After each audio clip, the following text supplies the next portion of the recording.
आदमी ने फोटो खिंचवाई और लैंडमाइन पर पैर रख दिया, लेकिन उसे पता भी नहीं चला। तेज तर्रार फोटोग्राफर को पता चल गया। तभी एना ने सोचा कि उसे कैमरे को यूज करना नहीं आता और वो मदद करने चली गई।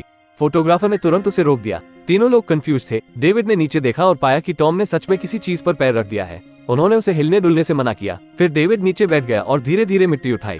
ये सच में एक लैंडमाइन थी। फोटोग्राफर को उसके दोस्त को चोट पहुंचाने का डर था, इसलिए वो बचाने के लिए किसी को ढूंढने के लिए पहाड़ी से नीचे चला गया। एना वहीं पर रो रही थी। उसे समझ नहीं आ रहा था कि क्या करे।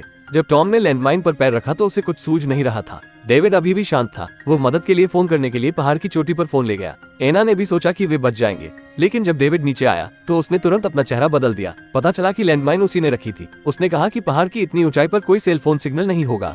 डेविड को पता चला कि टॉम और एना ने उसे धोखा दिया है। एक तरफ उसका सबसे अच्छा भाई था और दूसरी तरफ उसकी मंगेतर थी। डेविड उनके इस व्यवहार को बर्दाश्त नहीं कर सका, ये जानते हुए भी कि सब कुछ सामने आ चुका है। गुस्से में आकर उसने जानबूझकर उन्हें यहाँ लाया। एना रो पड़ी और डेविड से माफी मांगी। डेविड का दिल पहले ही मर चुका था, इसलिए वो एना का एक्सप्लेनेशन नहीं सुनना चाहता था।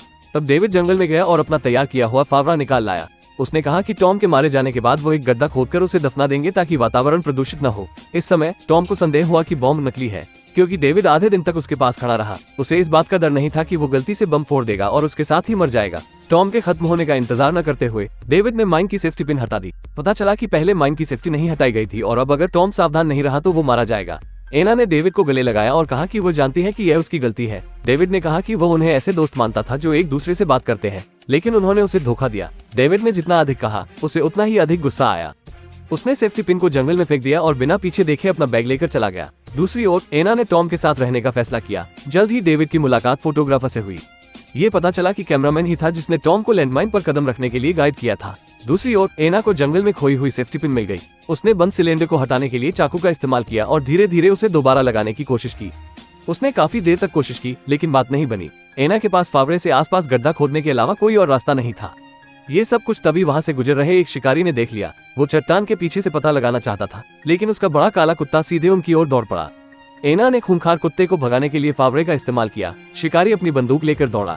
शिकारी को उन पर विश्वास नहीं होता। उसने बंदूक दिखाई और टॉम को जल्दी से पीछे मुड़ने को कहा, ये देखते हुए कि वो पीछे नहीं मुड़ रहा है। उसने सीधा निशाना लगाया। इससे टॉम चौंका, लेकिन उसने आधा कदम भी आगे बढ़ने की हिम्मत नहीं की। फिर शिकारी जांच करने के लिए वहां गया और पाया कि टॉम ने सचमुच खदान पर पैर रख दिया था।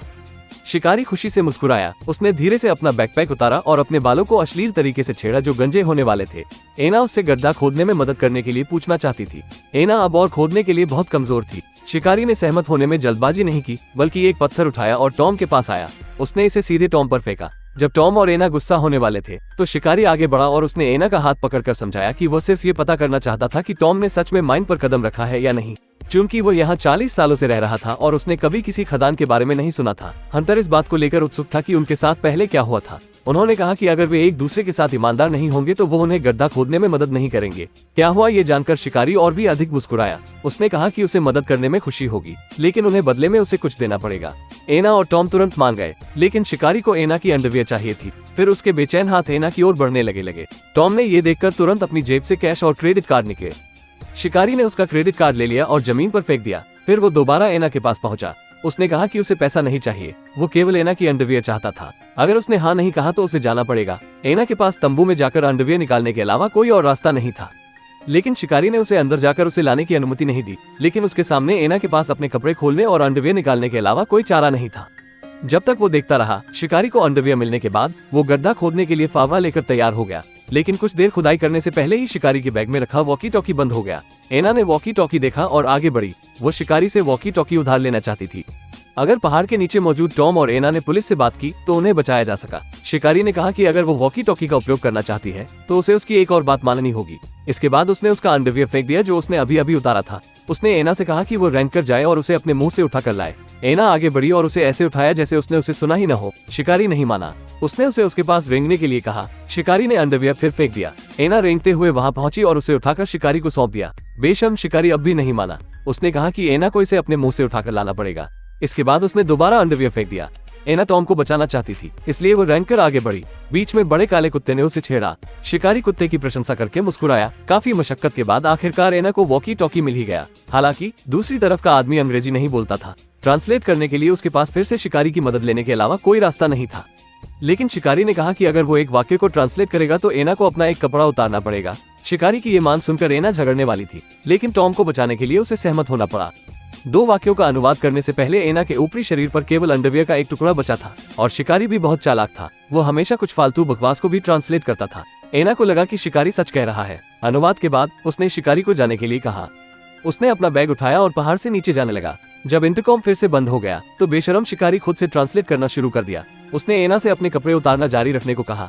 एना ने ऐसा करने से इनकार कर दिया तो शिकारी ने उस पर अपनी बंदूक तान दी। टॉम ने उसे अपनी बातों से चिढ़ाना शुरू कर दिया, जिससे शिकारी ने अपनी बंदूक घुमाई और टॉम की ओर तान दी। एना ने मौके का फायदा उठाते हुए पहाड़ी से नीचे भागने की कोशिश की। शिकारी ने अपनी बंदूक गिरा दी और अपने बड़े काले कुत्ते को उसके पीछे भागने को कहा। फिर वो रस्सी लेकर उसके पीछे चला गया। टॉम धीरे से जमीन पर पड़ी चेन उठाने के लिए नीचे झुका और अपनी कमर से बंदी पैंट की बकल खींचकर पहन ली। कई कोशिशों के बाद आखिरकार उसे बंदूक मिल गई। इसी समय एना को भी शिकारी ने वापस पकड़ लिया। शिकारी टॉम के हाथ में बंदूक देखकर नहीं डरता था, इसके बजाय वो और अधिक अहंकारी और दबंग हो गया।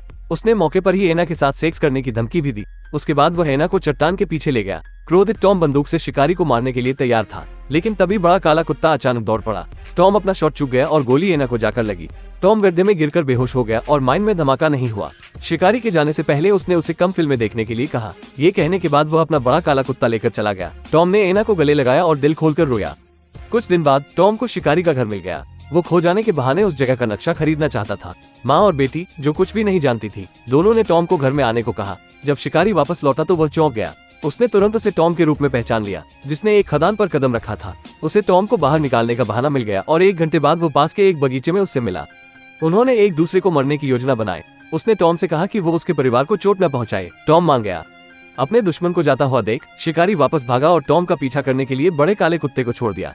शिकारी घर लौट आया और डरा हुआ बैठ गया। जल्द ही उसे बाहर कुत्ते के भौंकने की आवाज सुनाई देने लगी। फिर वो देखने के लिए बाहर चला गया। उसी समय टॉम काले कुत्ते को गोद में लेकर घर लौट आया। उसने झूठ बोला कि कुत्ते को एक कार ने टक्कर मार दी थी।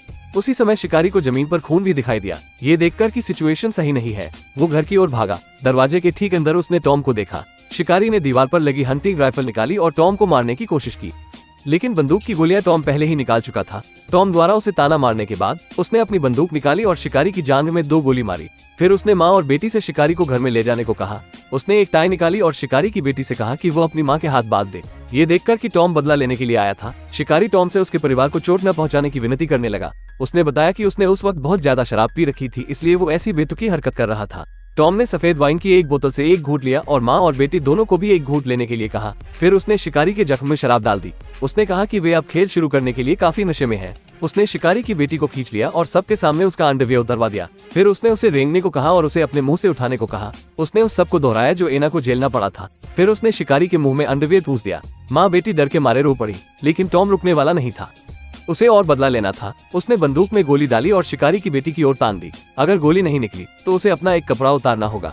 अगर काम पूरा होने पर बंदूक नहीं चलती है तो खेल खत्म हो जाएगा। शिकारी जमीन पर गिर पड़ा और दया की भीख मांगने लगा और टॉम खेलने के लिए और अधिक एक्साइटेड हो रहा था, लेकिन उसे उम्मीद नहीं थी। तीसरी गोली लड़की के सिर में लगी। इस समय टॉम भी कंफ्यूज हो गया। उसने जमीन पर पड़ी लड़की की ओर देखा और शांत हो गया। मेज पर मूर्ति को देखकर वो धीरे धीरे नीचे झुका और कोने में बैठ गया। वो और भी दुखी था।